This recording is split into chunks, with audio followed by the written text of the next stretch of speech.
What's going on, y'all? We are back. This is episode 1 of our first series here at Out of the Park Baseball 26 with the Houston Astros.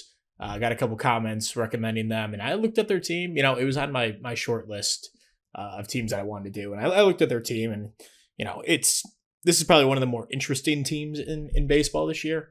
I would have liked. There was a comment for the Rays. I would have liked to do the Rays, but they're already kind of built up. They have a good farm system. They have some good players in the majors. And quite frankly, it would have been a little easy to build a sustainable team with them, even though they have their payroll issues.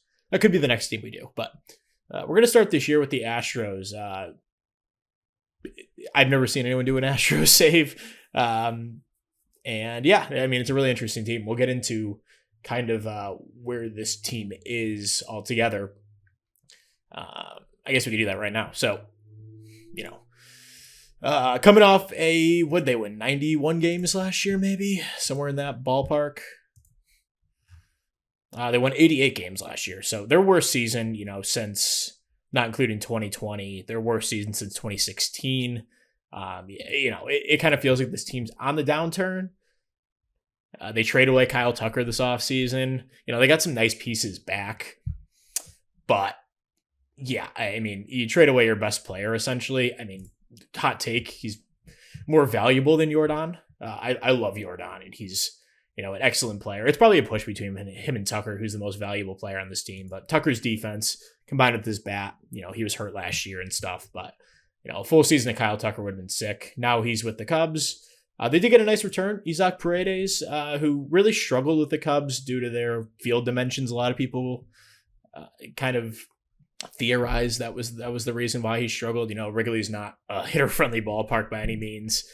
Coming to Houston, Minute Maid Park, the Crawford boxes and all that stuff, huge sleeper this season to bounce back. He was an all-star last year, though, I believe. So, it wouldn't be a huge surprise to see him bounce back to the levels that he was at in 2023 and the first half of 24 before he went to Chicago. But yeah, they got him back. They got Cam Smith, Hayden Wesneski, who will slot into the rotation, and maybe another piece. I don't exactly know, but Cam Smith does come in as our top prospect. Looks like a pretty damn good player. The avoid Ks is an issue. I'm going to pay a little bit more attention to the development. I don't know how much of an impact this stuff has, but I always notice, for a guy like Cam Smith, I'd want him working on his avoid Ks more than anything else. I'm just going to kind of do that. Like him a little bit more balanced, but definitely emphasize the avoid Ks. Defense, not as much of an issue for him. He's already a pretty good defender over at third. So yeah, we're definitely going to work on that with him. I also need to get some faces on these guys. I forgot to do that. I did set up the save. Mostly how I wanted it. Oh, I want all players. So that should generate some faces for us. It's just an aesthetics thing I like. He does have a gray beard, which is interesting. So I'm going to get a new fictional face for him. That's better. Okay, so that's Cam Smith now. Anyway, he's our top prospect. Bryce Matthews, I'm not too familiar with him. He looked like he had a great season in high A and double A last season for Houston, but it went to triple A and a cup of coffee wasn't too good. Struck out a ton. He did have strikeout issues. So that's definitely a concern of his. But he's number 73 in baseball, right behind Cam Smith. Our other guys in the top 200, Ryan Forsuki, who has not played a game yet, had some bad personality traits, and coming off of Tommy John. I don't exactly have high hopes for him. Then Luis Baez looks like he has some ability. Could be a long-term first baseman, corner outfield type. Definitely wouldn't be opposed to working on his outfield defense. But yeah, played well between A and double A. He'll start the year A and high A. He'll start the year in double A this season. And we're 26th out of 30 in farm system. So it's not a great group. Another guy I'm curious is left off of this list. Oh, I guess he's a little farther down. But Jacob Melton, one of their top prospects in real life, a guy who could make his debut this season. Definitely, at least an immediate term piece, as in a fill-in the outfield. Astros outfield is really weak, I'm realizing, going through this. I guess I kind of knew that, but in this game it's particularly bad, which is kind of why Altuve's flirting with playing left field this season. I don't really understand that, but I am gonna play around with that a little bit in this save, as we'll see. So going to the lineup around the infield, we'll start there. Yainer Diaz, total stud of the bat. Doesn't really walk, but a really good player. Does have issues on defense, which I like to prioritize defense out of my catcher. We'll see if we can improve him. I'm a Yankees fan, so I kind of hate the Astros. I don't hate the Astros, but I don't have any allegiance to any of these guys. So Yainer Diaz, a great player in real life, but not necessarily a guy I'm looking to keep in this save, if that makes sense. Especially if the framing is an issue and it causes our pitching staff to kind of suck.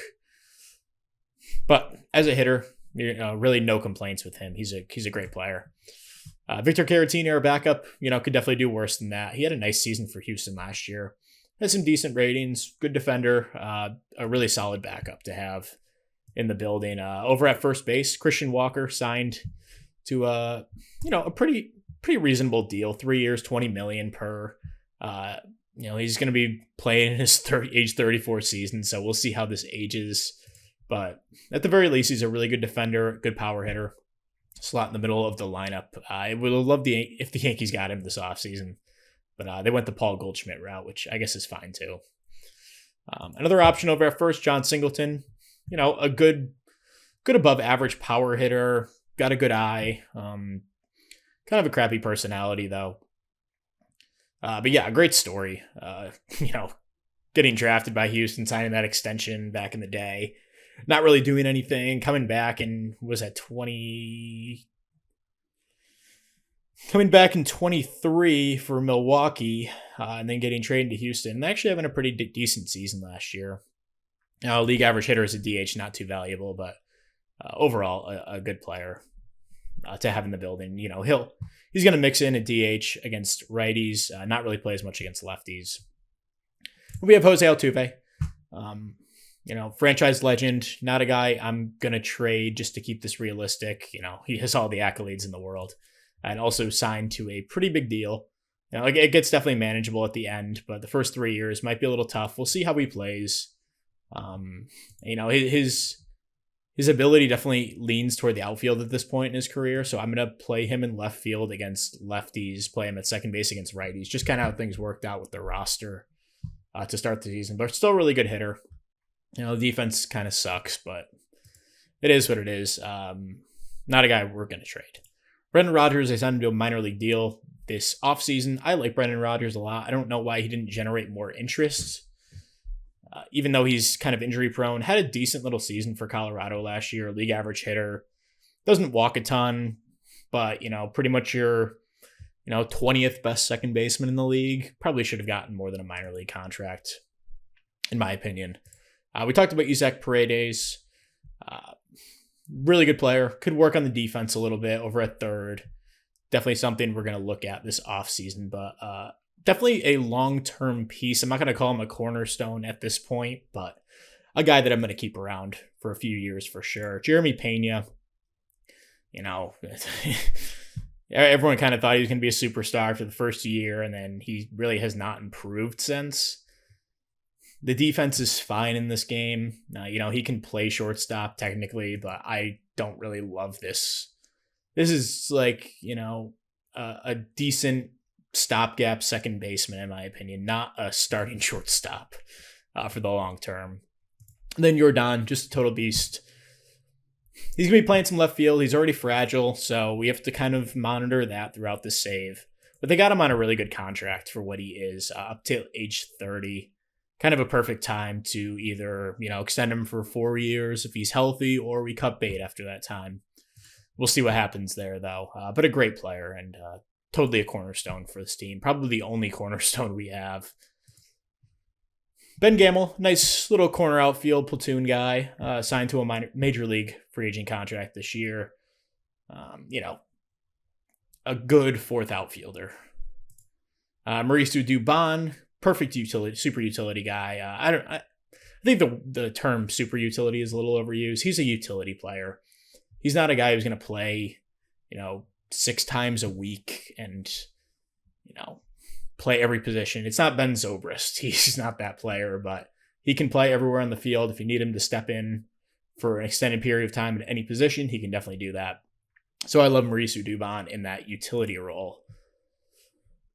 Jake Myers, good defensive center fielder, decent bat, just a really solid player, a guy who will probably keep around until the end of his contract, I'd imagine, unless he truly sucks. Then Chas McCormick coming off a really, really brutal season last year.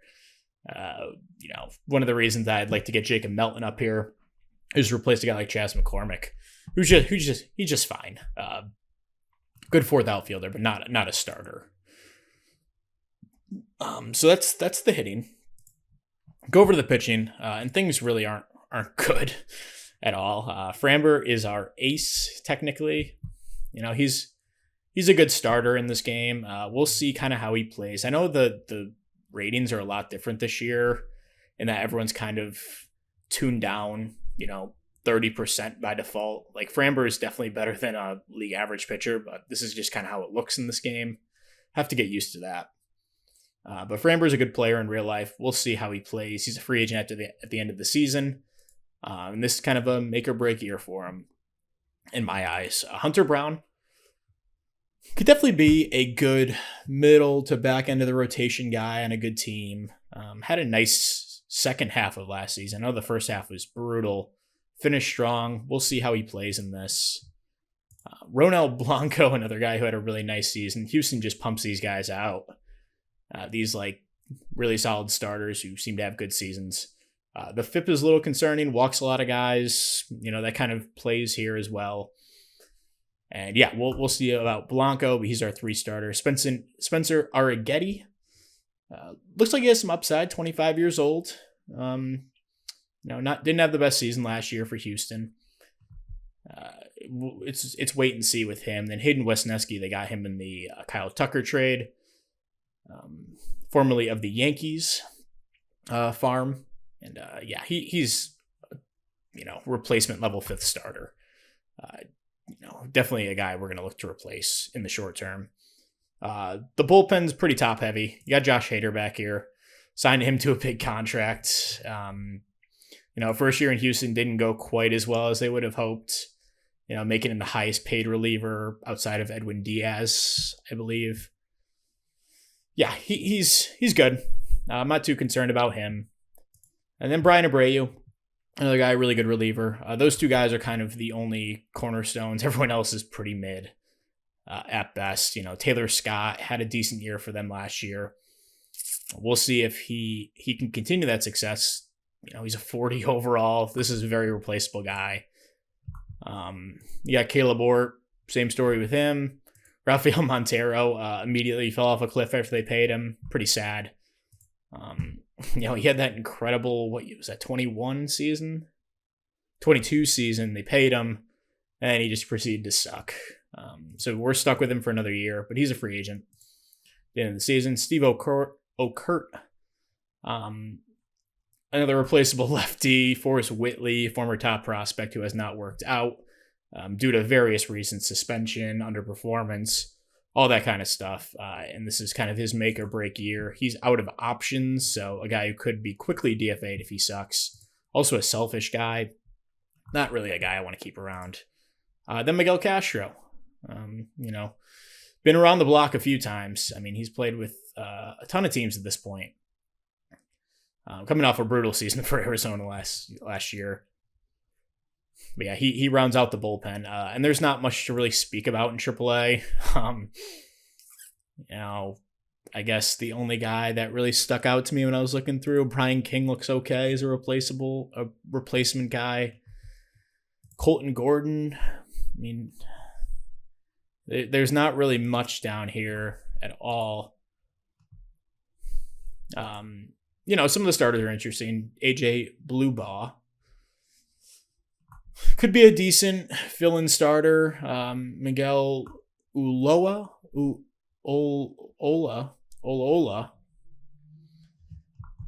Interesting enough. It's not great.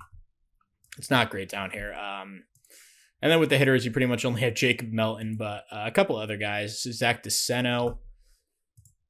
Then you got Bryce Matthews, who's number 73 prospect. So him and Jacob Melton are knocking on the door. And then down in AA, you have Cam Smith. He'll start the year there. I'm not going to rush him, although he had a fantastic spring for the Astros in real life.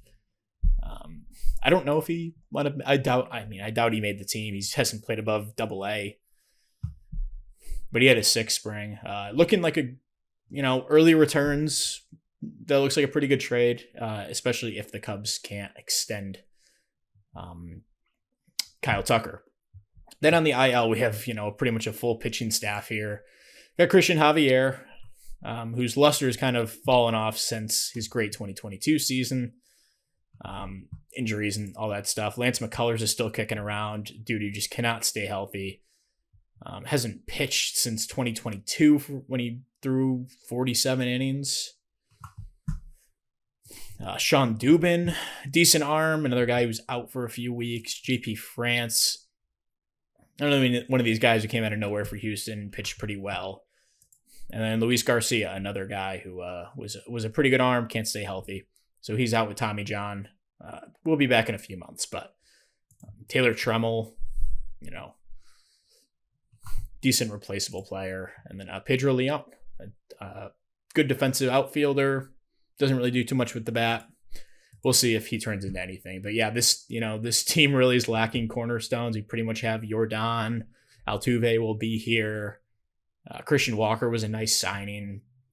But besides that, there's really no one here that's untradeable besides Yordan and Altuve due to the reasons I discussed. So that's about it for the team introduction. We'll go to opening day here. I want to see if anything. I just downloaded the new patch. It came out today on Saturday. Maybe it was yesterday. And this guy, Jesus Rodriguez, is always here. I'm not going to sign him. But 18-year-old with 65 potential. Really good player. What do we got here? Yeah. I'm not going to play around with this too much and try to steal value like that. Yeah, why is this guy out here? And everyone starts with low scouting. Well, I guess he's high scouting. Oh, okay. Everyone on our team, I think they're all high scouted. Okay. So they did change that in the most recent update. I guess guys on your team will be high scouted already instead of just very low immediately. Should take a look at the staff though. Front office personnel. Oh yeah, and we have a ton of money to spend. I should look at that. See the payroll. We have Altuve, Walker, Hader, McCullers, and Yordan under contract next year. Christian Javier is making a ton of money too. Geez. So we're not in as good a financial position as I thought we might be. Forgot they handed out a lot of contracts. But a lot of these disappear after a few seasons. So we should be good long term, Altuve, pretty much after 28, our books are clean, which is great to see. And, we're going to build through the farm. We're going to build through the draft. We are 5th in budget, which is great. And then 11th in player payroll. Let's dump some money into development and scouting. And I really haven't seen the effects of what these budgets do yet, but I always like to max them out when I can, and it looks like we can at this point. I noticed the team budgets are a little bit inflated, but yeah, personnel. There we go. So we got Joe Espada as our manager. He'll be around for at least this season. We'll see how the year goes.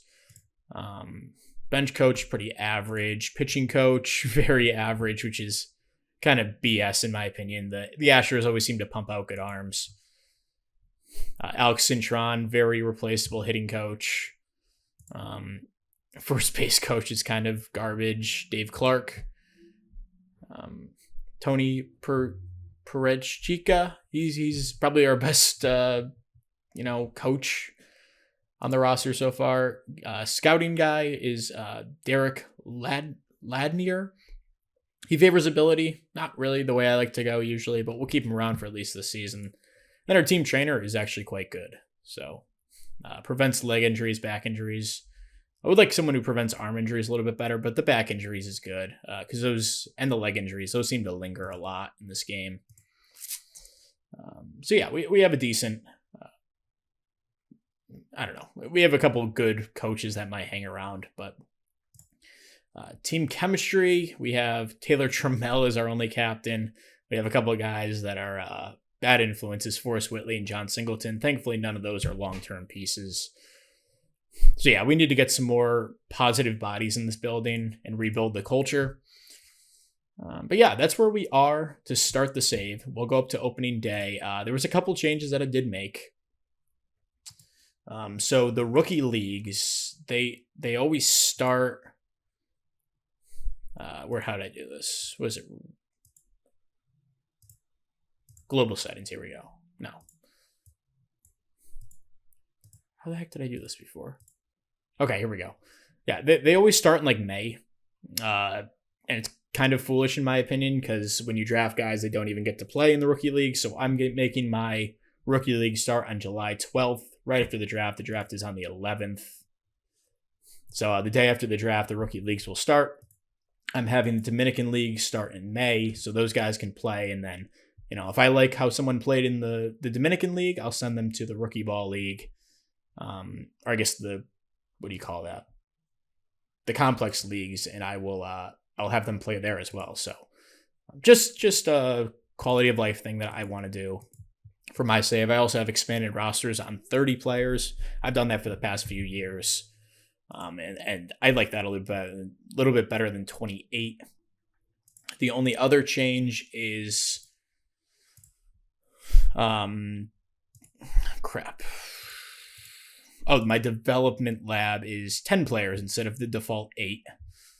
We'll see how that goes. I don't know how overpowered that'll be. I did get a comment that one of the watchers of the channel put it up to 30 and tested it. He thought the 20 was a little overpowered last year. They did bring the maximum to 30. I think 10 is a good number. So we'll start there and, we'll go through the updated development lab and all that stuff and see what we can do with that. So anyway, we'll go to opening day here and we will be back. All right. So we are here at opening day. We will be playing the Mets, who obviously had a massive offseason this year. They'll have Senga, Holmes, and Peterson in the series. We'll have Valdez, Brown, and Blanco. Lineups will be facing 2 righties and 1 lefty. So we're going to lead off Altuve. Paredes is second. Yordan third. Yordan and Paredes could switch, but I like Paredes with this high I rating going before Yordan. Hopefully these guys can get on base. Paredes can even move to lead off at some point. We'll see. And Christian Walker, Yainer Diaz, John Singleton, Jeremy Pena, Jake Myers, and Chas McCormick. Against lefties, that's all the same except Brennan Rodgers is in at second and Altuve moves out to left. So that's where we will start the season against Kodai Senga, Framber Valdez. I do want to set pitch limits for these guys. Of course, I don't have control of this, so I got to go do it the long way. Hunter Brown, 85 pitches. We'll do Blanco, 85.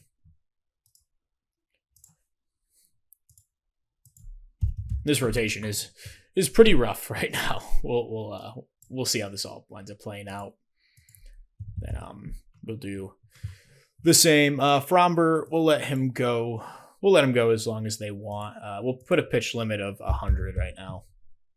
Okay, so let's do opening day. Kodai Senga against Framber Valdez. And we lose 5-0. Offense not able to get much going. 7 hits, no runs. The Mets put up 5 runs on 10 hits. Valdez pitched fine enough, and Caleb Ort gave up 2 runs in 2 innings. Kodai Senga absolutely dominated us. And then Griffin Canyon pitched 2 innings, shutout for them. So game 2, Clay Holmes, newly signed starting pitcher against Hunter Brown.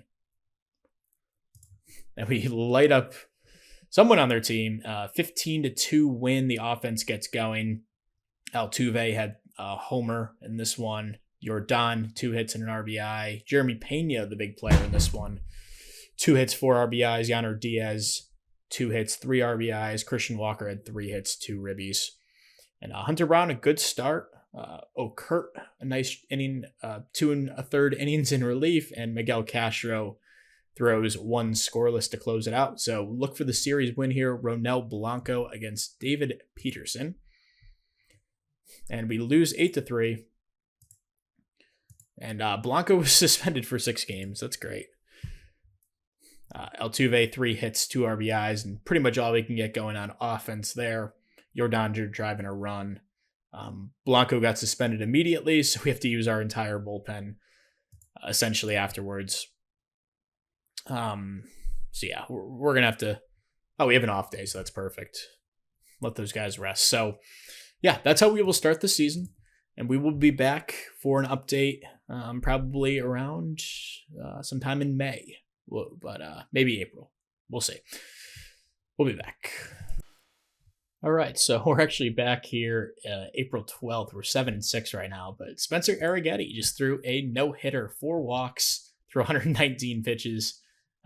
4 walks, 5 Ks. Not the most impressive no-hitter in the world, but definitely something cool that happened. And Jeremy Pena, 5 ribbies in this one. He's off to a red-hot start to the year. Jose Altuve has been killing it as well early in the season. Jordan having a great year as well. So the offense actually has been quite good. 4th in runs scored, top 5 in most categories that are important. The pitching's been pretty mid. Defense has been solid enough to get us through, but yeah, playing Jordan in left field and Jose Altuve at second has definitely hurt our defense. Besides that, we've been pretty good. How's Pena been? He's been pretty average at short so far. Jake Myers has struggled mightily with the bat, but good with the glove. Anyway, just wanted to check in. Spencer Arrighetti, no-hitter here on April 12th. All right, we are here May 1st, and the Houston Astros are 18-12, a great start to the season as we sit tied for first place with the Mariners. And it's been offensive driven. As you can see, we're first in most offensive categories, bottom half in most pitching categories. We've been led by our offense for sure. And Yordan Alvarez coming off best hitter of the month, on pace for 76 homers. Wouldn't be surprised if he had a number close to that. I mean, he's just been insane to start the year. The BABIP isn't even that crazy. He's just a total beast. And Jose Altuve, I didn't really talk shit about him at the beginning of the episode, but I kind of did. He's getting older, but man, he has been insane to start the season for us. Almost a 200 WRC plus. His BABIP a little inflated, but he's got good speed. It makes sense that could be sustainable to some extent. Jeremy Pena has been a huge surprise. I did definitely talk shit about him, calling him mid at the beginning of this episode, but he's been excellent to start the year. Yainer Diaz has been awesome.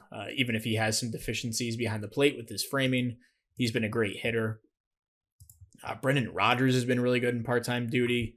At second base, John Singleton, been a really nice hitter for us. Chas McCormick's been awesome, bouncing back in a big way after last year. The BABIP's really, really not sustainable for him, but if he gives us a league average bat, I'd be very happy with that. Ben Gamble's been a nice part-time player. Done well when you've called upon him. Isaac Paredes has started to heat up a little bit after a tough start.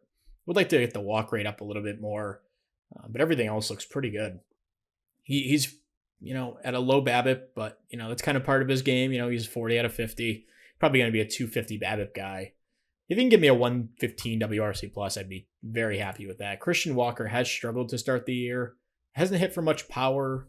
I suspect that will change, so not too worried about Christian. Jake Myers has played good defense. Hasn't done really anything with the bat so far, but still a nice player. Mauricio Dubon got off to a dreadful start. Has been a bit better since. He hasn't played a ton or anything. And Victor Caratini has been miserable as the backup catcher. Actually, his on-base percentage is lower than his average, which is incredibly rare to see. this will correct itself. But, he's just a backup catcher playing once a week, maybe. So the offense has been great. The pitching's been better than advertised, I'd say. We've had some really bad performances from guys who have had to step in. Hayden Wesneski was actually demoted. Where is he?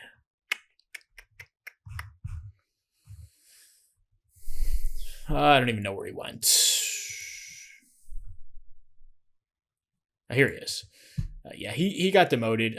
He made 5 starts through 19 innings, had an ERA over 10. Just couldn't keep sending him out there.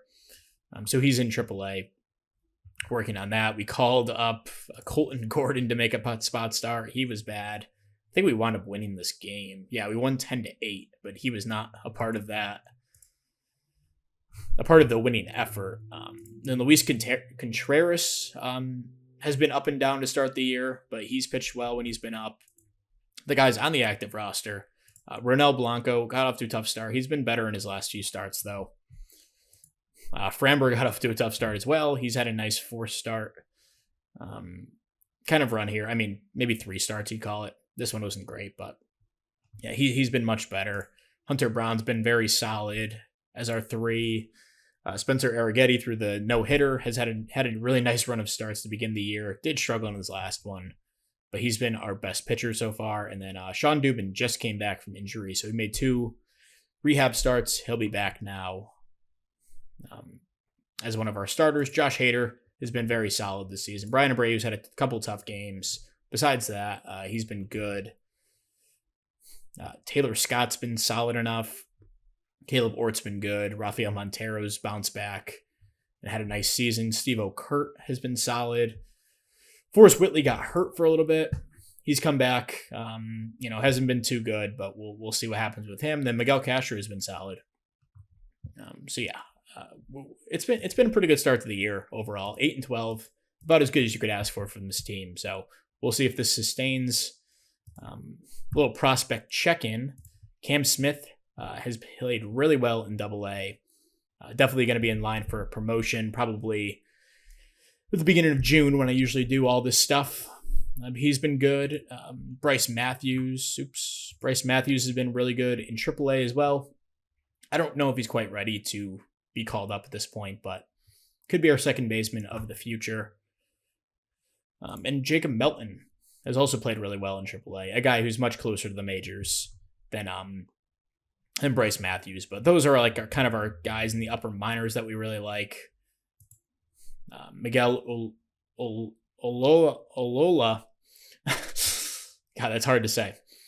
He's had some control issues down in AAA. He's going to have to figure that out before we call him up. Besides that, there's not too much to talk about with prospects thus far. So we're going to keep moving forward, and we'll be back probably early June for the prospect. What do they call that? The first-year draft combine. So that'll probably be when we check in next, June 7th, and we'll see you guys at that point. All right, so it is May 31st. The Astros are 33-25. We're making our first trade here of this series. So Ben Gamel is a guy who I wound up waiving in DFA, and he got off to a nice start, but has struggled since. He's on a 1-year deal. After his DFA time kind of ran up, I looked around for trades. Evan White was one of the guys out there. Obviously, he got that extension before he even played in the majors, I believe.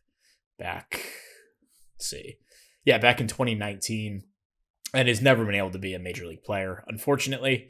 But he's on the last year of this contract. Finally, he does have a team option, which we will obviously not accept for $10 million next year.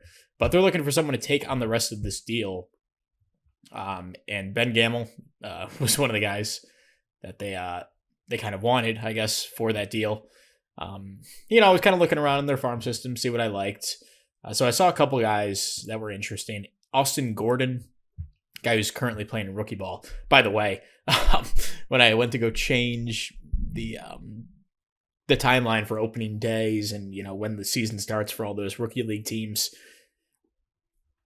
I guess I didn't generate a schedule, so they already started the rookie leagues, unfortunately. So hopefully just a 1-year thing. We'll be back next year, and I'll start after the draft. But anyway, Austin Austin Gordon, really interesting arm, a lot of upside.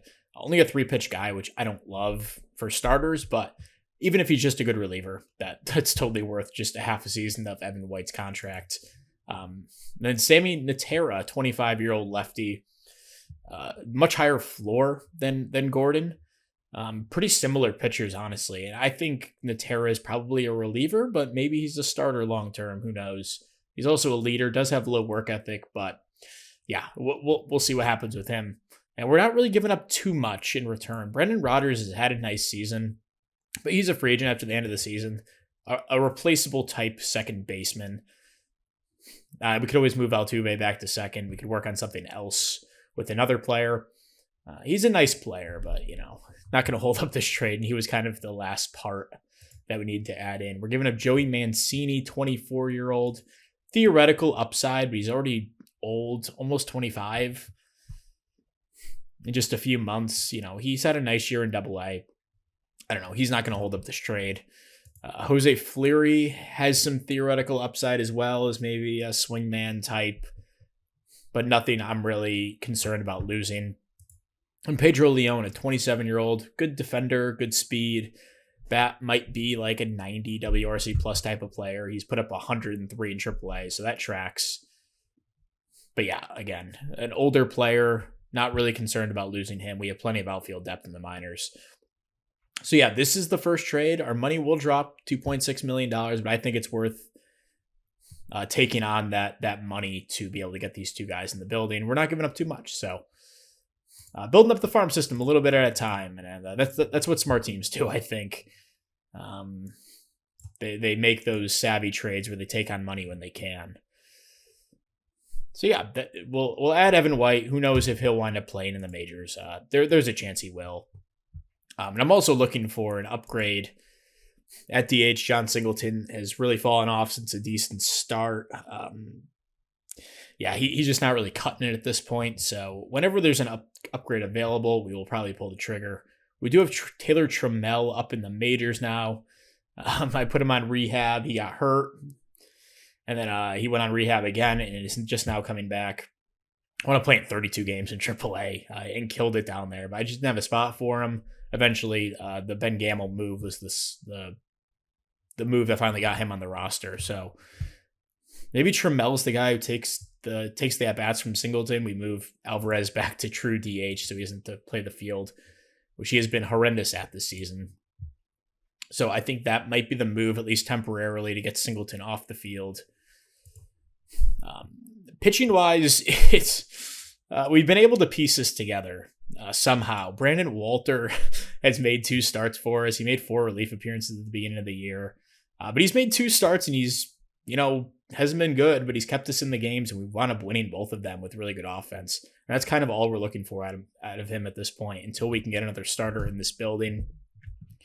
So we've been able to figure that out. Sean Dubin's come back and been awesome in 5 starts. I love what we gotten from him. Arrighetti has taken a step back, but has still been good.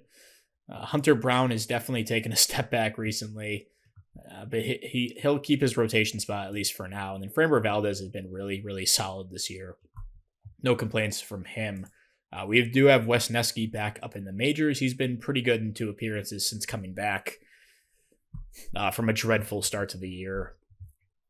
Hader, he's been decent enough. The FIP is pretty ugly. It's the home runs that are really killing him at this point, and the walks, and the strikeouts haven't been quite where they've been in past years. Brian Abreu continues to struggle. The FIP minus is 41, man. It's just like, can he put it all together, get this BABIP down? 400 BABIP's not sustainable in a good way for us. And I think he'll be just fine, but he's got to get through this rough patch right now. Miguel Castro's been totally fine. Forrest Whitley's been fine as well. Rafael Montero, oh my God, I actually wound up DFAing him. The ERA doesn't look bad, but he has more walks than strikeouts this season. The FIP minus is 142. It's only a matter of time before he falls off a cliff. But so something happened where I wound up bringing him back after we waived him back onto the active roster, and we'll see if he hangs around here. Oh yeah, it was Lance McCullers. I'll get to that after this loads.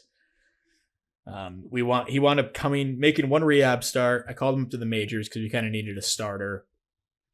And first game he pitches, he goes out for the rest of the season, or at least most of the season. Torn rotator cuff. He's probably just about done, I'd say. Typically, pitchers don't come back from that very well. But yeah, he pitched 2 innings, gave up 6 runs, and that was it. An ugly, ugly, ugly stat line to end the year. 3 home runs, 3 walks, 4 Ks at least. But man, just a brutal end to his season. Unfortunately, because we really could have used him at least for a few starts, but he didn't make it that far. The offense continues to rake. Altuve's been insane. 205 WRC plus. Jordan at 218, just absolutely demolishing. Isaac Paredes has come back. He's been awesome. 138 WRC plus. Jeremy Pena continues to play really well, although not as good as his start to the season, but he's been good. Chas McCormick's been really good. Jake Myers has even turned things around. He's been an above average hitter this year, along with his good defense. So the offense is really clicking on all cylinders. Even Christian Walker has been better than his start to the year.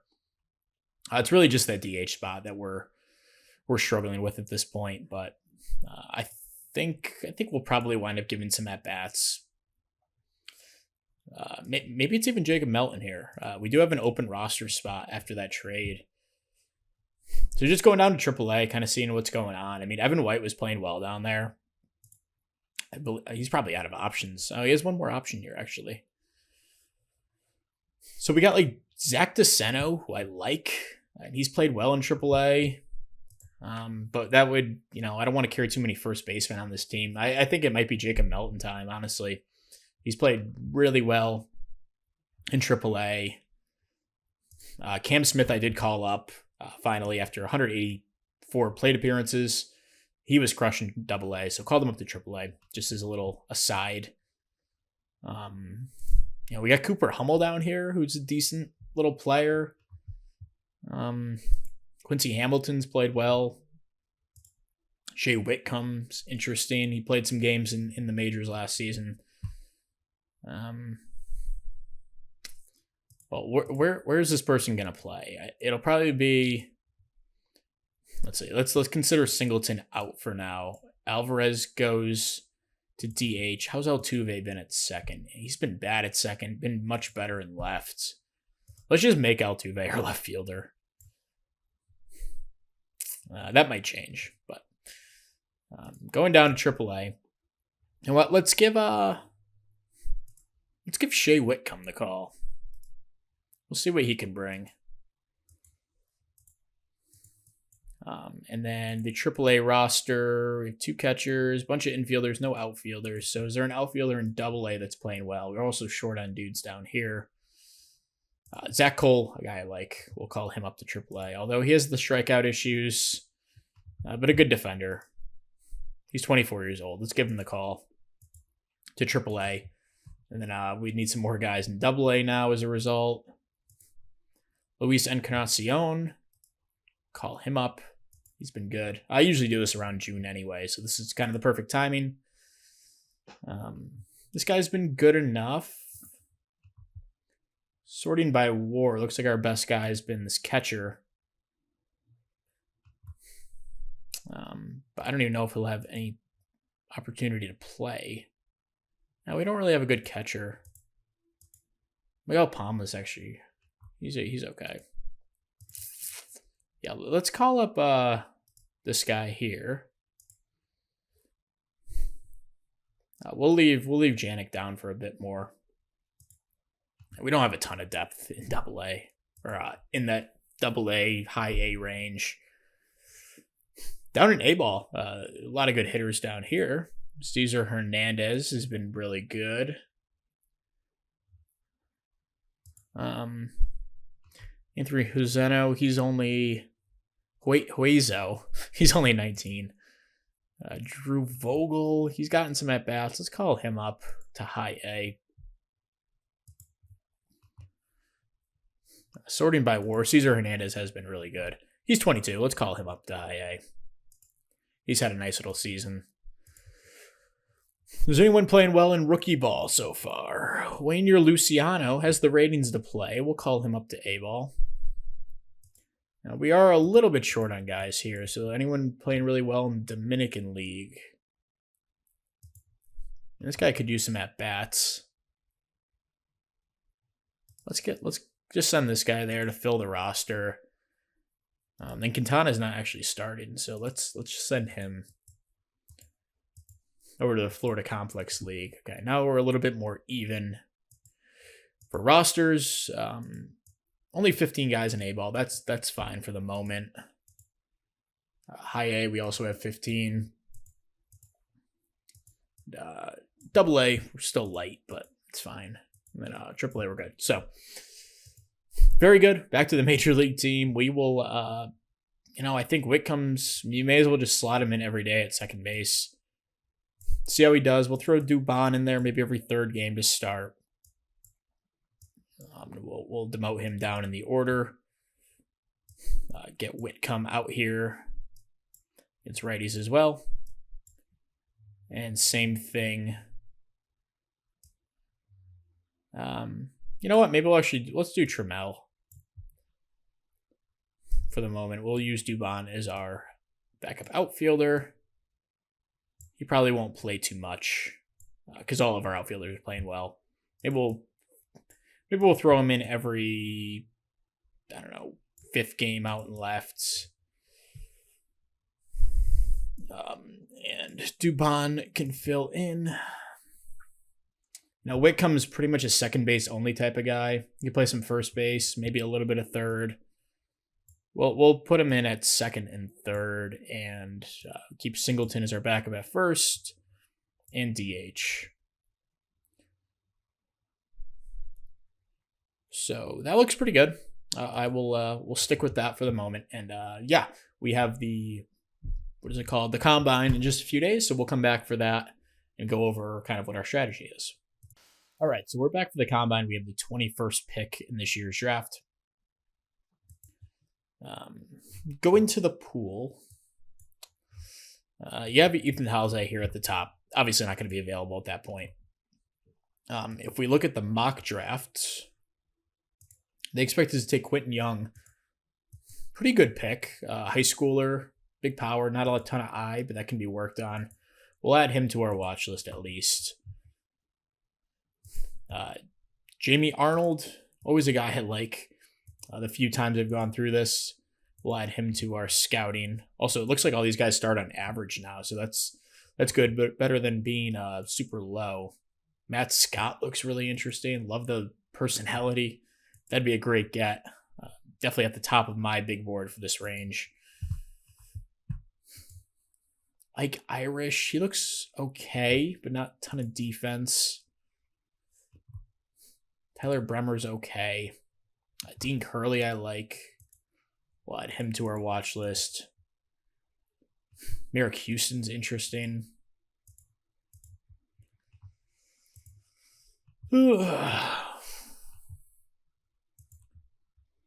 Love Chase Shores. Bad personality, though. Has bad control. Really good frame, though. I'll add him to the watch list. Nolan Schubert. Ethan Conrad. Like his personality. We'll add him. Henry Forts. Not really ideal. Interesting player. We could scout him. Ben Bybee, not too interesting. Probably do better. Zach York, yeah. This guy's interesting. Slider, sinker, changeup. $11 million demand, though. No, thank you. That's too much. Okay. So we'll start there. I mean, maybe we could take a stab at one of these guys. I mean, maybe this guy drops. I like him, though.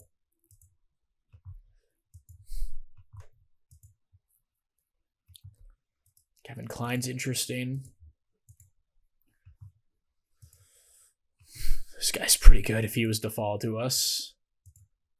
Riley Quick, same story with him. Okay. And Devin Taylor I like too. No, he's not in the combine. Okay. So we have a handful of guys here. All guys kind of within our range of picks. So let's see kind of what players are drawing attention, which ones aren't. And we'll check that out on day 2 here. As we win 5-4. Alvarez a big day. Arrighetti, Wesneski was pretty good, and then Hader got the save. Okay, so interest. See these guys at the top, high interest. Jamie Arnold's only average interest, but he's not that great. I mean, Seth Hernandez is worth adding, I suppose.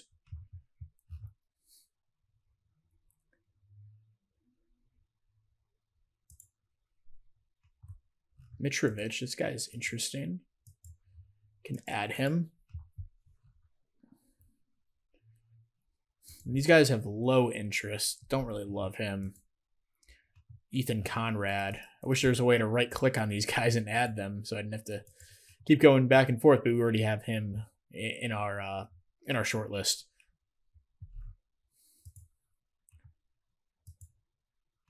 So I mean, hey, this is a good list for me. I don't really need any more than this at the moment. If anyone has any, recommendations kind of on what works for the combine, if anyone's done any research, please let me know. We'll throw these guys on too. Yeah, because this is obviously new to everyone. 37 on base streak. Holy crap. These guys have really low scouting. I'd like to get that up a little bit in case they were to fall to us. Tupin, man. I mean, the rotation's in shambles right now. We can't get anyone to go deep into games.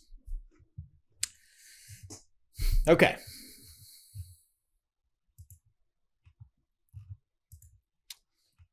Cade Anderson, he's not bad. Do I have him on my list? Oh, he is bad. Bad personality. I'll still scout him. And Dean Curley, I think we have him on there. Yeah, we do. All right, so this is day 3. We win 3-2 against the White Sox. Another nice day for Yainer Diaz. He's had a really low-key nice season. And a good start for Brandon Walter. He's kept us in games at the very least for the moment. So I think this is the last day of the combine. We have some strong relationships with Ethan Conrad, and we have really had good scouting on him. He looks like a legit player. Even some ability in the outfield, which is good to see.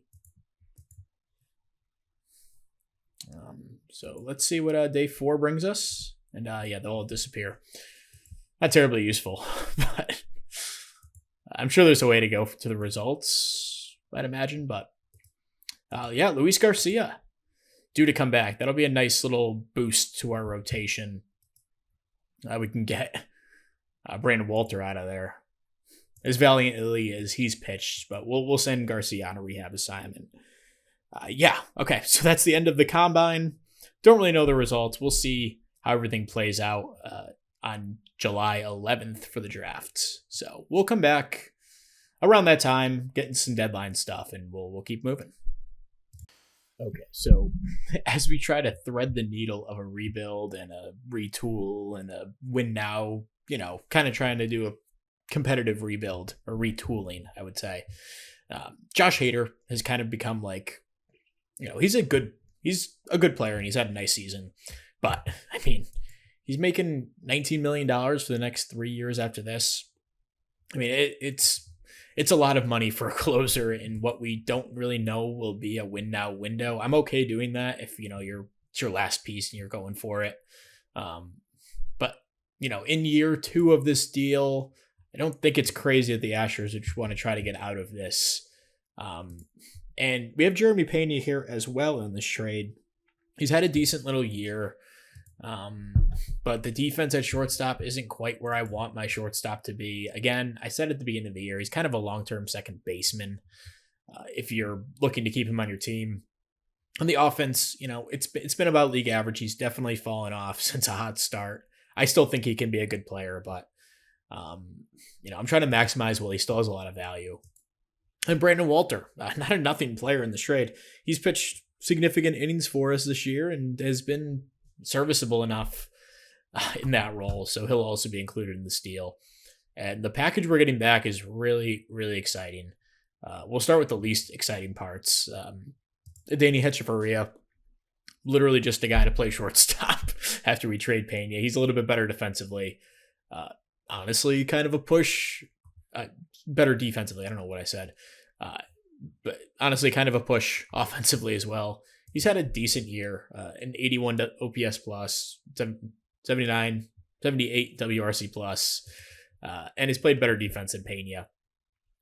So like a 36-year-old version of Jeremy Pena, essentially, with a slightly better defense, probably worse offense. And then we're also getting Andrew Nardi just to have a guy to put in the bullpen to replace him, but he's team controlled. Has pitched really well in 13 innings this year. A guy I really like to basically fill Josh Hader's shoes. And then to make those, basically the downgrade from Hader to Nardi and get an older version of Jeremy Pena, we are getting 3 excellent, in my opinion, dart throws at shortstop. All of these guys could work out. None of them could work out. One of them could work out. We're hoping at least one of them does. Starting with Starlin Caba. Excellent defender at the very least. Has some work to do with the bat, but there's some upside here. You'd probably like a little bit more power. He has struggled in high A this year. Was pretty good in A ball, though. He's only 19, so I'm going to put him in A. But that is the first dart throw. Obviously, his development risk is extreme, which makes sense. He's a smaller guy. We'll see what happens with him. He's probably the biggest unknown, but he's starting from a decent floor as a 19-year-old. Fabian Lopez, probably the safest bet of the bunch, but maybe the least exciting. Doesn't quite have the defense that, what's his name? Caba has. The offense is pretty similar, but coming from much higher floors, a 19-year-old. Those guys might play on the same team this year. And then the third dart throw, a guy who's coming, he's pretty well developed for a 17-year-old, is Andrew Salas, playing really well so far in rookie ball, the Dominican Summer League. Just another dart throw. The defense not quite as good as either of those guys, but the offense probably a bit better. So, 3 dart throws at shortstop, middle infield, I guess you can call it, for Josh Hader and Jeremy Pena. We have a shortstop to play there at least, and we get Andrew Nardi as well. So I don't know if Astros fans will be pissed about this deal. I know Jeremy Pena is their boy, but he's in this game he's just not really that good. I don't mind Jeremy Pena in real life, but in this game he's much more valuable as a second baseman. And I didn't really mention, but the Marlins are actually trying to win. They're having a nice season, 41-37. They hold the third wild card right now. But their offense has struggled. Their pitching staff has been really good, but their offense has struggled. So bringing in Jeremy Pena theoretically increases that, and they get a better reliever than what Andrew Nardi was giving them. So one of the best relievers in baseball, I should say. Anyway, that's the trade. I'd like to, I actually feel good about this. I mean, they wouldn't throw in De Los Santos or anything, right? Yeah, okay. This is the deal. I am curious if they'd throw us in some cash. They gave Yasmani Grandal a no trade clause. That's crazy. They would throw in some cash. I'd have to give up something else. I mean, we're kind of already good with cash in this trade. We're saving a bunch of money. That's the other thing. Getting out of Hader's contract is kind of a win in its own. Just looking for anyone, we might want to add to get a couple more bucks out of this deal. I think I'd rather just not. So we'll just do as is. So first big shakeup, and we'll see how this goes. And we'll add Nardi and Hechavarria to the active roster. Does open up a roster spot on the pitching end. So Renault Blanco, we wound up sending down. He had really struggled. His ERA was over 6. Wasn't pitching much better out of the bullpen. We'll call him back up and see how he does. But yeah, at least we got Andrew Nardi back. We have someone to plug into this bullpen. The bullpen's still really weak, and I might look to upgrade, just kind of in the peripherals, peripheries, I should say, and make some more low key trades to fill out the team. Even like a Tony Gonsolin trade signing would make sense. Let's offer him a minor league deal, and then. In the trade market, I mean, we're late in June, so it hasn't fully ramped up yet. But there's some guys out here. I don't know what AJ Minter would cost, but he has a 2-year deal. Don't really want to get into that. You got like Joe Kelly out here who would be interesting. He's having a nice little season for Milwaukee. And he wouldn't cost too much. I mean, I can give them Luis Quiorme, which feels a little cheesy. But yeah, he's definitely gettable. So we'll examine that as we get into June. But the draft's coming up, so we'll come back for that and update at that point. All right, I promise there won't be too many trades in this episode, but we do have one more going to the rebuilding White Sox. They have James Karinchak on their team. I don't know how the heck he got here. Signed him as I didn't know they non-tendered him. That's interesting. So Karinchak, whatever, he signed with them this offseason. And then Mike Tauchman having a really nice season. No surprise to me as a Yankees fan that Mike Tauchman is a beast. And he's had a really nice season. So we're going to pick those two up. Taylor Trammell is the one guy. Taylor Trammell, I guess, is the one guy they really wanted. Did play really well in AAA. Hasn't really put it together in the majors this year. He has some upside, though, as a 27-year-old. He's going to be arbitration eligible after the year. And a good personality. And then John Singleton, he's been miserable for us this year, so he's also going to be dumped in this deal. And they got a couple of dart throws, I guess. Anthony Gontes and Angel Aranda. So that's the deal. We're going to complete that, and then we'll probably hold off for a little bit and making any more trades. And yeah, Trammell was a good leader, so it's tough to let him go, but we get some guys in the building who can hopefully make an impact on winning this year. And honestly, I don't think we downgraded that much after those two trades, I must say. Yeah, so that's that. We're going to keep moving forward, and we will be back in just a bit. Okay, so I was going through, we're at the day of the first-year player draft, but I got this trade today offered to me. So Victor Caratini has bounced back after a tough start to the season and has played really well in limited time. He's very unhappy. He wants to be traded. I've been looking for trades. Then we also have this guy, Alex Santos, who has some upside as a reliever, maybe even a starter one day. But he's 23. The control looks like it's pretty much peaked. I don't know. I'm not too upset about getting rid of him. They offered me Josh Spores. A nice little reliever to fill out the bullpen, which has struggled this season. And we also get Malcolm Moore in this deal, who's a big upside catcher.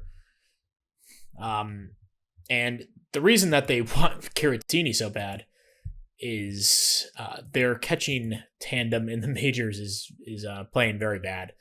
So they have Jonah Heim, who they actually waived and DFA'd. I saw him on the waiver wire, putzing around.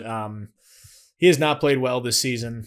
And they have Gary Sanchez they brought in as a stopgap player for this season. And, he has defensive deficiencies. Evan Carter's not starting for them. Oh my God.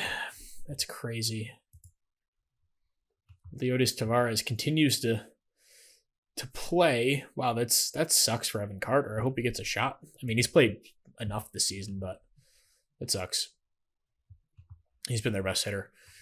Anyway, that's the reason they're okay doing this trade, and it makes sense for them. Even if they are giving up Malcolm Moore, who's a nice upside player. Certainly a low floor with the avoid case stuff, but I'm totally fine with that. Caratini wanted out. I was looking for trades for him anyway. Alex Santos is a decent arm, but nothing crazy. But we're getting a legitimate MLB reliever and Malcolm Moore. So we're going to do this trade. And I noticed the CPU trades are sometimes ridiculous. That one wasn't too crazy. It makes sense, but I'm not going to try to accept too many of those. I just keep things realistic. But that one actually kind of made sense, so I went through with that. We also claimed Cookie Carrasco off of waivers. He was having a great season for New York. For some reason, they wanted to get rid of him, so the ratings aren't impressive, but he was having a nice year and actually stepped in and made a spot start and didn't pitch too badly. He kept us in this game against the Dodgers. Because Sean Dubin got suspended. So we have a few too many arms here in the bullpen. JP France is back from injury. He'll fill in a spot temporarily at least. Forrest Whitley's actually been one of our better relievers this year. Taylor Scott's kind of fallen off, but he's not like horrible. We did call up Sammy Natera, one of the guys we got when we took on Evan White's contract. Called him up to the majors, so he's pitched one game for us, played well. Brian Abreu's closing games for us at the moment with his excellent 49 FIP minus, but his ERA plus is, hovering around that number as well. Very interesting year from him. So wonder if Tyler Scott has options. I'll send down Natera if he doesn't. Okay, that's fine. So we'll send down Natera. And we do need a hitter. We need a backup catcher here. We got a couple guys in AAA who were options. Could also just go pick one up. Brian Levitsta has some major league experience. Not really a defender, though.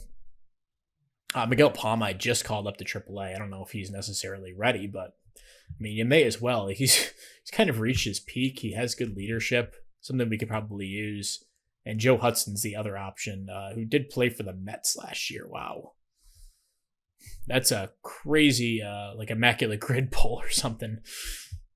Oh, he played for the Angels back in 2017, Seattle. Wow. I'm kind of intrigued by just calling this guy up to give him a shot. He's a leader too. You know what? Let's call up Joe Hudson. We'll leave Palma down for a little bit longer. Hudson's barely going to play anyway, so it's not a huge deal with Diaz getting, 80%, 85% of the reps there. We did call up Jacob Melton as well. As a little aside. He's played 9 games, hasn't done too much yet, but excited for him. Him and Talkman kind of splitting. Actually, Talkman's now starting at DH. Our defensive outfield is really good. Danny Hechavarria has been really bad. So that could be a position we look to upgrade. Hechavarria was always kind of a stopgap. Let's get him on the team just to fill Pena's shoes and hopefully play some decent defense. But anyway, we're here at the first year player draft. We have the 21st pick. Let's get into it. So first pick, I assume will be Ethan Holiday. Usually is.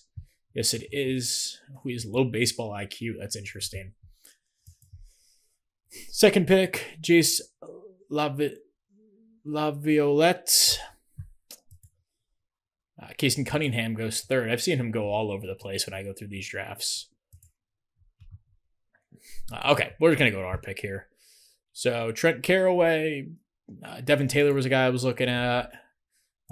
Liam Doyle's a good player, but he went. Jamie Arnold, another guy I like.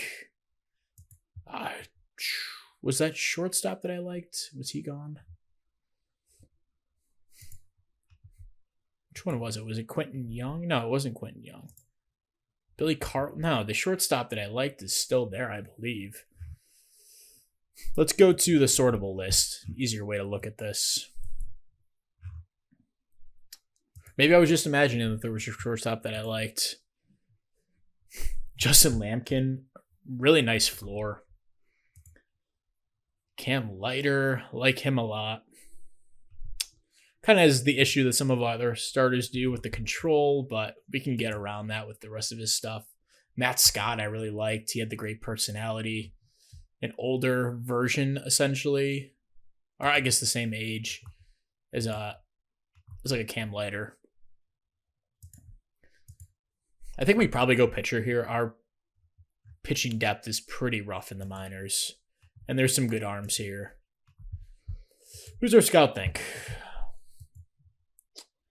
They think Xavier Nayens. I don't know. I don't love that pick. And the guys they're recommending are high school guys, really low floor. Not really where I like to go in the first round if there's other options.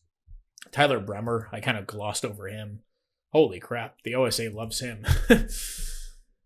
3-pitch guy, which I tend to stray away from, but I think he can make it work.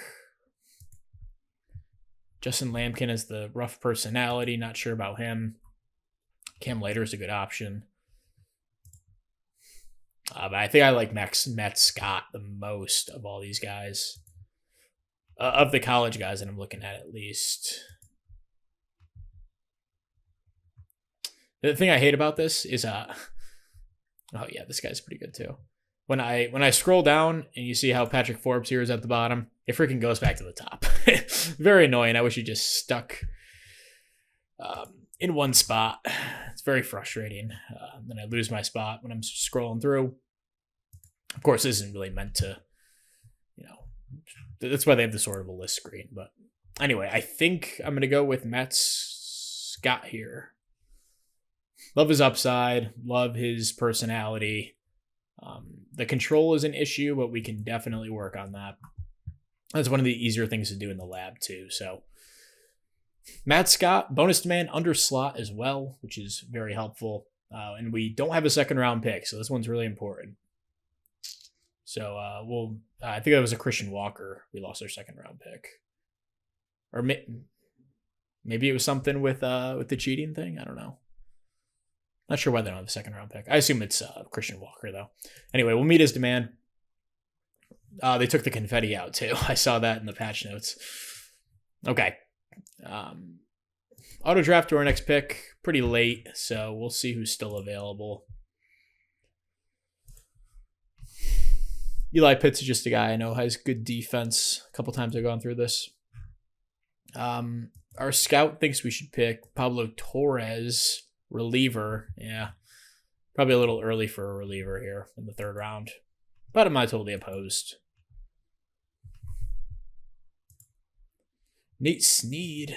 I remember I took him one of the saves in the past. He wound up being a good reliever.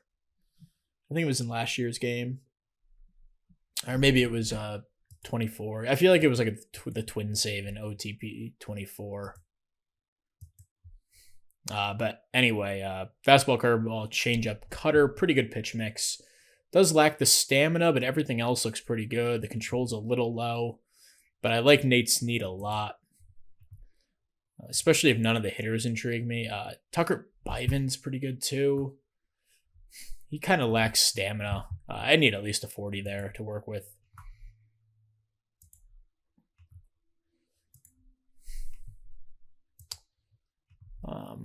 Yeah, I mean, you're kind of getting into some unknown waters here with the 45 potential guys. Not that the potential rating really means a ton. I typically don't go off of it, but there's just a lot of these guys to sort through. I don't think there's any like true game changers here. I think Nate Snead's probably the way to go here. I mean, unless any of these high school guys have crazy upside. I mean, Hartshorn,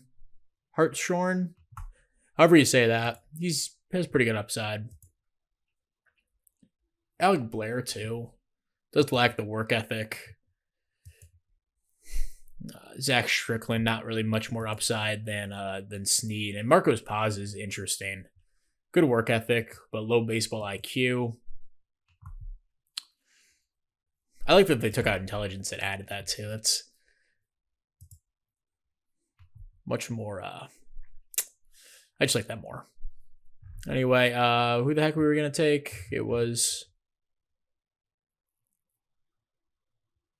Am I losing my mind? Nate Snead. What the heck? Did I go to OSA by accident? Oh, I did. Okay. All right, Nate Snead will be our pick here. It does have some bust potential, but pretty well along for a 21-year-old. Has the stamina where we can work with that, and it has a low demand as well. So under slot for that pick in the 3rd round, and we will go to the 4th, and probably the last pick we'll do on camera. I still like Tucker Bybin, even if he does have the bad stamina. We can work with a 35 to some extent. Get that up to a 40. You're working, and he does have good upside as well. So I'm leaning toward Bybin.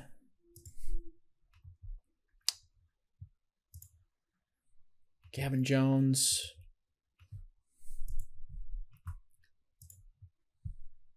I guess I could just scroll down and see if there's anyone I like instead of clicking them individually. Jaden Newts. Ooh, that was interesting. Also, I'm going to have to restart the game because it's starting to get slow. I mean, Jaden Newts, really interesting. Good pitch mix. Does really lack control.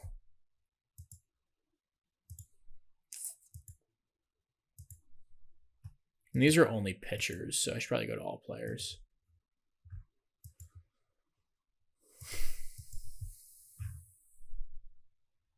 What is there for... Oh my god, this thing's getting slow. Gotta restart the game every once in a while. So Carter Smith, actually pretty good prospect. Good defense. Dolan Barco, definitely not a catcher. Jared Curtis catches my eye. The defense and the speed. Lucas Franco's interesting. Murph Gray's not bad. Steele Hall, decent player. Guy has a high floor.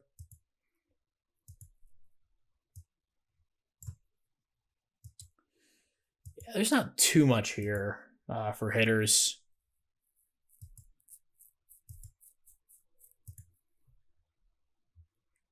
Does this back button bring me out of this? No. Okay. So after going through that, I do like Carter Smith. I might go with Carter Smith, even if he has big bust upside or big bust potential. Work ethic, baseball IQ.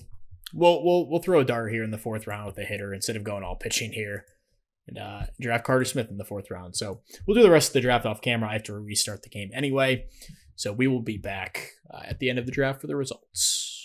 All right, so we are through our first draft. We took Matt Scott in the 1st round, Nate Snead in the 3rd, and Carter Smith in the 4th round. Wound up taking Tucker Bybin, a guy we're looking at in the 4th. We took him in the 5th round. Blake Illich, high school arm in the 6th round. Murph Gray, big power bat, potential 3rd baseman in the 7th. Andrew Carroll, high floor, decent upside guy in the 8th. Masato Chilcutt, who I remember from last year's game, once in a while turned out to be a good player.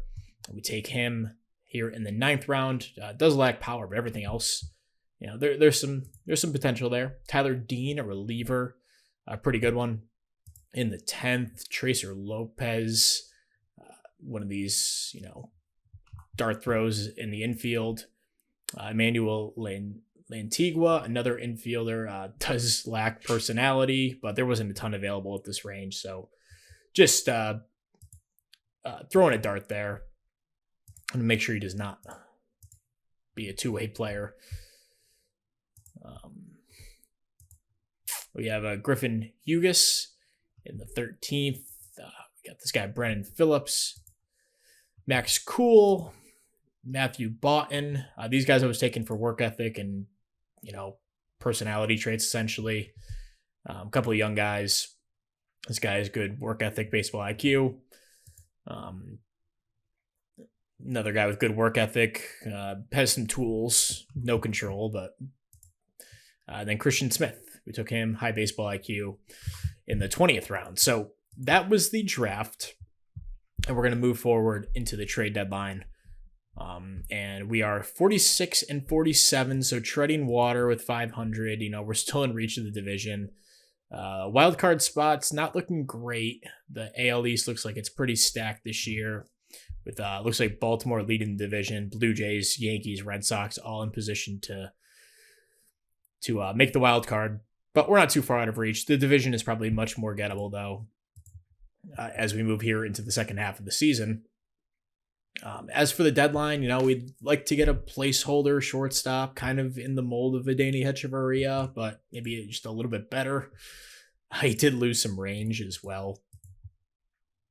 He's not playing very well defensively at shortstop for us. Wouldn't mind keeping him around as a backup, but he's probably not a starter at this point. And the rest of the offense looks pretty solid. And then the rotation, we're probably just going to have to roll with what we got, unless there's anything that really sticks out that we can get for cheap. Luis Garcia is back. He's made 3 starts for us. Hasn't done too much yet. We're looking better on the pitching staff than we did early in the year. The bullpen could definitely use an upgrade at this point. So yeah, we're going to move into the deadline here and come back. We have the All-Star game in a few days, so let's actually just sim up to that. And 9-0 loss. Yikes. Hunter Brown gets kind of roughed up. Forrest Whitley, a rough game. He's walked a ton of guys this year, man. He might be a DFA candidate. Get smoked by the Rangers. And we give up 9 runs again. But we do have the highest All-Star vote getter in Yordan Alvarez. That's awesome. And we'll see who else made it. I assume Altuve did. All-Star rosters. Pitching staff, Framber Valdez makes it. That's excellent to see. No one in the bullpen. Obviously, we've had a rough year in that regard. Yanner Diaz makes it as the catcher. Looks like Salvador Perez is making the start, though. Then we got in the infield, Altuve's the starter at second. That's awesome to see. He's probably played more left field than actually he's played more second, but he's been better defensively in left. But he's had a 6 season so far. Gabriel Arias makes it. Oh my goodness. That's awesome. Royce Lewis looks like he stayed healthy and had a nice year. Yordan, obviously starting. Highest vote getter. And that's it for us. Here's the NL teams. I did want to check if there's anything crazy. Any bad players making it or something weird. Jose Ramirez, he's having a rough season. But he winds up making it. And you're Benintendi. Oh my God. I guess they needed someone from the White Sox. Yikes. Okay. Tyler Glasnow makes it with just 11 starts. It's interesting. Blake Snell not really having a great year, according to ERA, but FIP's been excellent. Probably due to, I'd imagine LA does not have very good defense this year. A 14th in zone rating with freaking Mookie Betts. Oh, he's playing right field. That's good. I don't get the Mookie Betts shortstop thing. Just for the record, yeah, he's been so bad over there, even in real life. I just don't get it. You have Tommy Edman here in real life. He could play shortstop. He's played shortstop. Why not just put Mookie Betts in the outfield and put Tommy Edman in the infield? It doesn't make any sense to me. I don't know. Maybe I'm just stupid. But they have Hyesung Kim playing shortstop. He's been pretty good.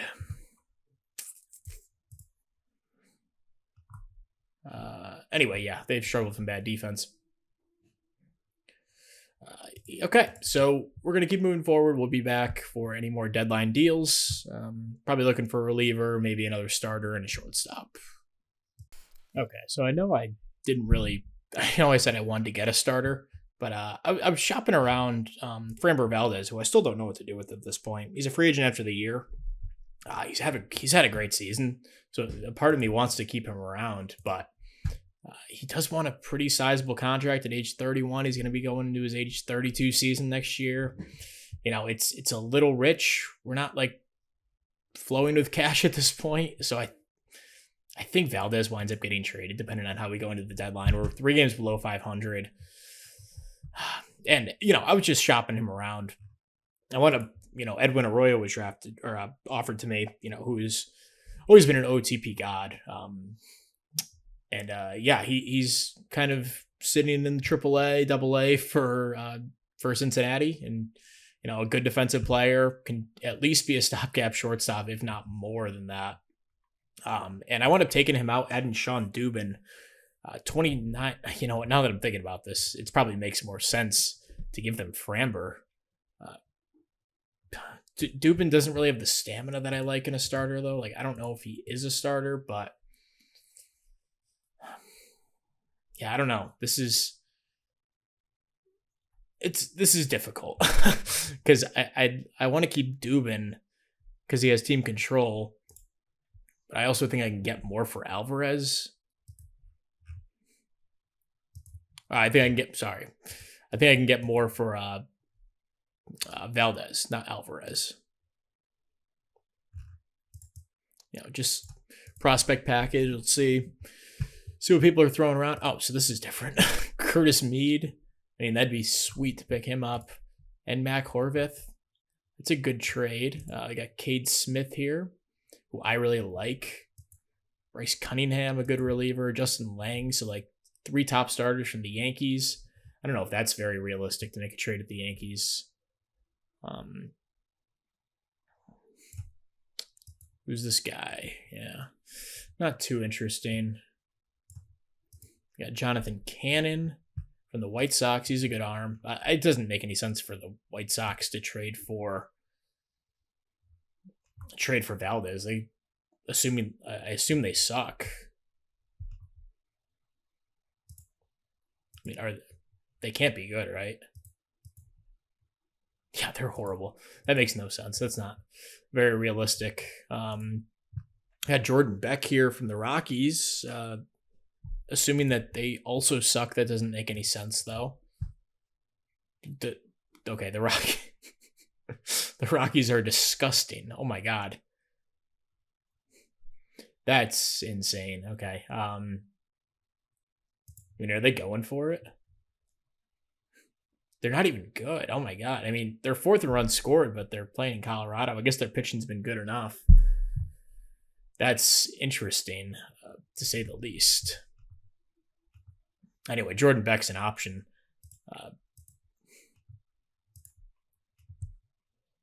Okay, Rocky's going for it. That's fun. Jose Tina, yeah, not too interesting. Rojas, he's a good defender, but can't do anything with the bat.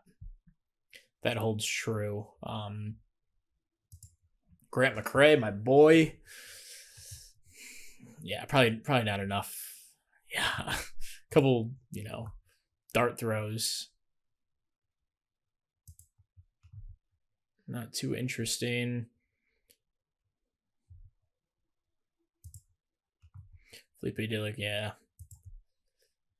Guy's interesting, but we're kind of stocking up on shortstops who are glove first. Brooks Lee's an interesting one from the Twins. Really, really nice player. I got Corey Lewis here as well. So I like this Minnesota offer. Thomas Sajaci, like him as well. I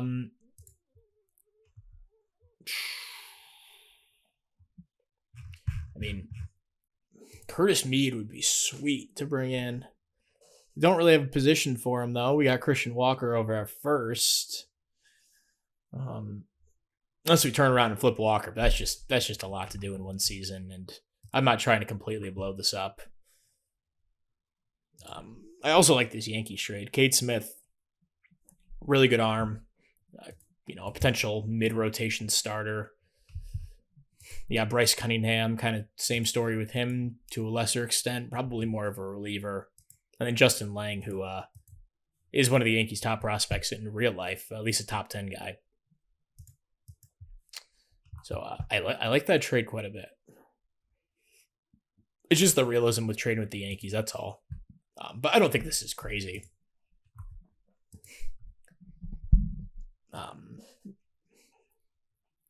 No, I'd love to keep Framber on this team, but I just cannot give him that contract.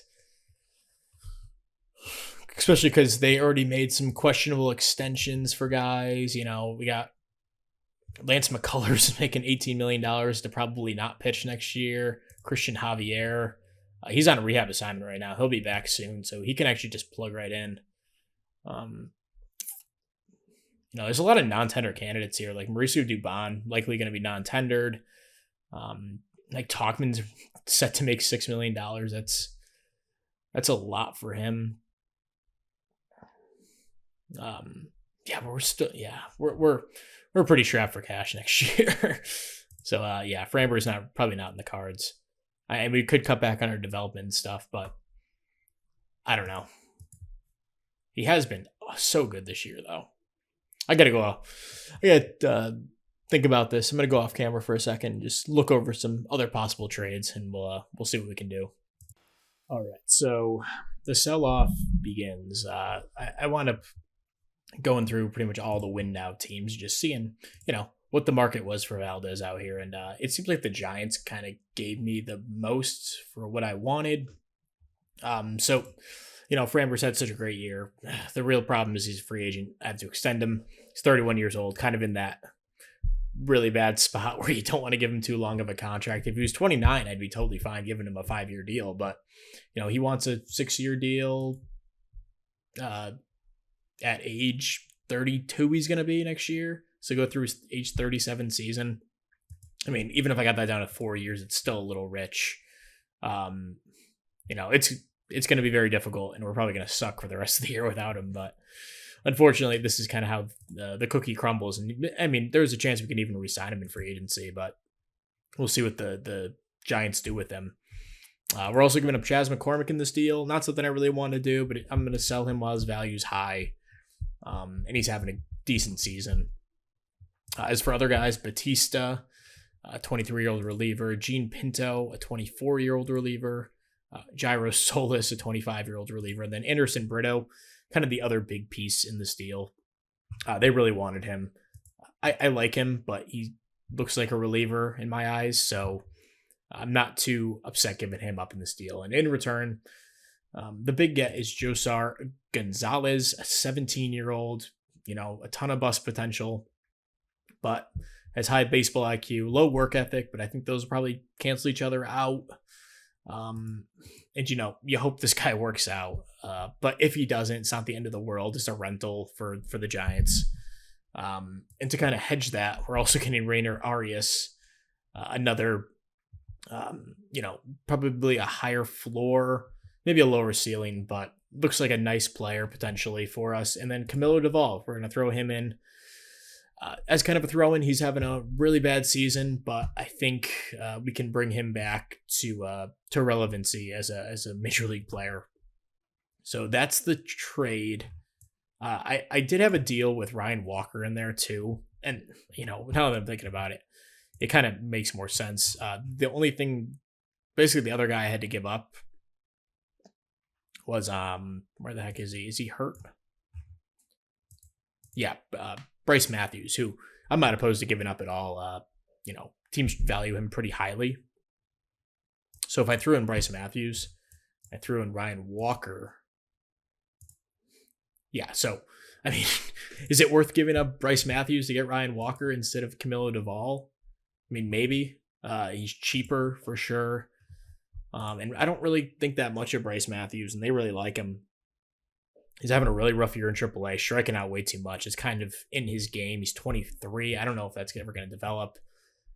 I think it's smart to sell while he has value. So you know what? I'm actually going to do this version of the trade instead, picking up Ryan Walker. Let's see if they'll eat this deal. No, okay.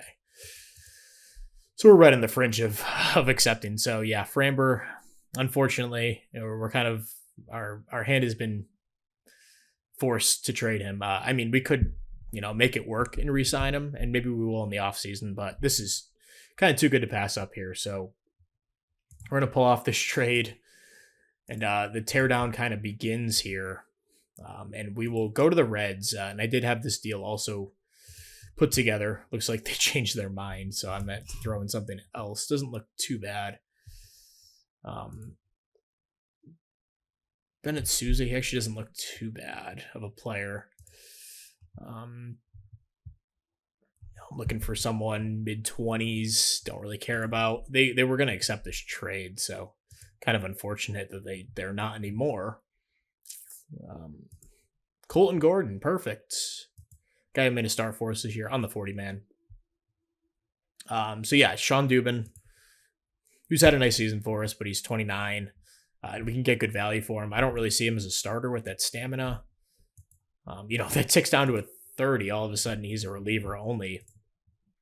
And the other guy is Ryan Forsucci, a guy that teams value very highly. Bad work ethic, bad baseball IQ, 22 years old, not the highest upside. It's a good time to sell on him, I think. And then Rainer Rivas, 24-year-old nothing prospect, essentially, for Edwin Arroyo. So that will, in all likelihood, be it. I don't want to go. I mean, I've already gone pretty crazy with the trades, and wow, they put Rainer Diaz Arias right into AAA. That's intense. We've already gone a little bit crazy with the trades. I don't usually like to do that in year one, but it felt like a good time. So yeah, we pick up Ryan Walker. Gonzalez, I think he's probably good enough to play in A-ball right now, not AA. And Rainer Arias already putting him in A-ball. So yeah, that's pretty much going to wrap up the trade deadline. We will sim up to July 31st, see if there's anything else we can do. But yeah, the teardown kind of began.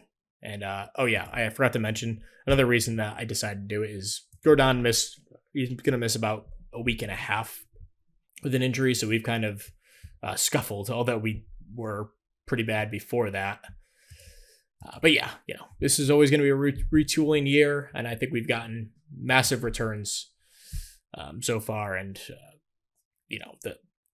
the prospect rankings don't really reflect that yet, but I think they will in the offseason. So we're going to sum up to the deadline. We'll be back. All right, so today is the deadline. The Astros are up to 54-55, still within striking distance of the division. We're 4 games back of the Rangers and the Mariners. Edwin Arroyo has played really well since coming over. The rotation is still trying to figure things out. We have JP France making starts. He's made 2 good ones, though, since jumping into the rotation. Luis Garcia has been really good since coming back from injury. Christian Javier, not so much in 3 starts. Arrighetti and Brown continue to be pretty bad. We're going to keep throwing them out there, I guess. Mike Tauchman's been a really nice pickup. Christian Walker's starting to play a bit better. Diaz, Jordan's back, and Altuve have been superstars this season. Paredes, he's been fine, not amazing or anything, but this team's kind of treading water, which is good. Best case scenario. I mean, I don't think we're not making a wild card spot. So best case, we win the division. That's amazing, but I mean, worst case, we're a 500 team, or maybe we're worse. I don't know, but I'd like to be, somewhere around 500, get a good draft pick for next year, and try to build this team up while still trying to compete. And I think our bullpen's made big strides. We kind of rebuilt this entire thing, essentially. Taylor Scott, geez, he's been so bad. Okay, I gotta get him off this team. Forrest Whitley's also been really bad, but at least he's young. But yeah, next year we're going to bring up Cam Smith. Maybe he makes an appearance later in the year. Luis Baez has been killing it in AAA since being called up. There's good things hopefully in the works. We can call up Miguel Castro. It's perfect. So yeah, I think we'll be much better next year, but that's going to be all for this episode. Thank you very much for watching. This is a long one for episode 1. Maybe I'll cut this into 2 parts. We'll see. Probably just 1 though. But yeah, we'll see you guys next time. Peace.